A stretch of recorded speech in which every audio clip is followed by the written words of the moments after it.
গরমকালে কিছু রোগীর কনস্টিপেশন বেড়ে যায়, মানে পায়খানা কষা হয়ে যায়।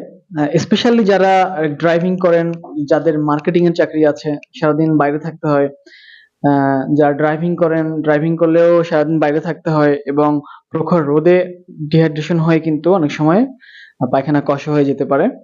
এবং এছাড়াও যাদের প্রবলেম আছে যে বিভিন্ন খাবার, যেমন গরুর মাংস, হাঁসের মাংস খেলে পায়খানা কষা হয়ে যায়, এই শ্রেণীর কিছু মানুষ আছেন যাদের কষা পায়খানা হয় একটা সমস্যা, তাদের জন্য আজকের ভিডিও।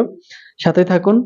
আজকে আমরা কথা বলবো ঘরোয়া উপায় কিভাবে আপনার পায়খানাটাকে আপনি নরম রাখতে পারেন, পায়খানা সতেজ রাখতে পারেন। এবং যদি পায়খানা আপনার কষা হয়ে যায় সেক্ষেত্রে কিন্তু ভবিষ্যতে আপনার জন্য একটু রিস্কি হয়ে যাবে, কারণ কষা পায়খানা হওয়ার সাথে কিন্তু বেশ কিছু রোগ যুক্ত, যেমন আপনার হেমোরয়েডস হতে পারে, পাইলস যেটাকে আমরা বলি, ফিস্টুলা হতে পারে। এই টাইপের যে কঠিন সমস্যাগুলো আছে সেগুলো কিন্তু একদম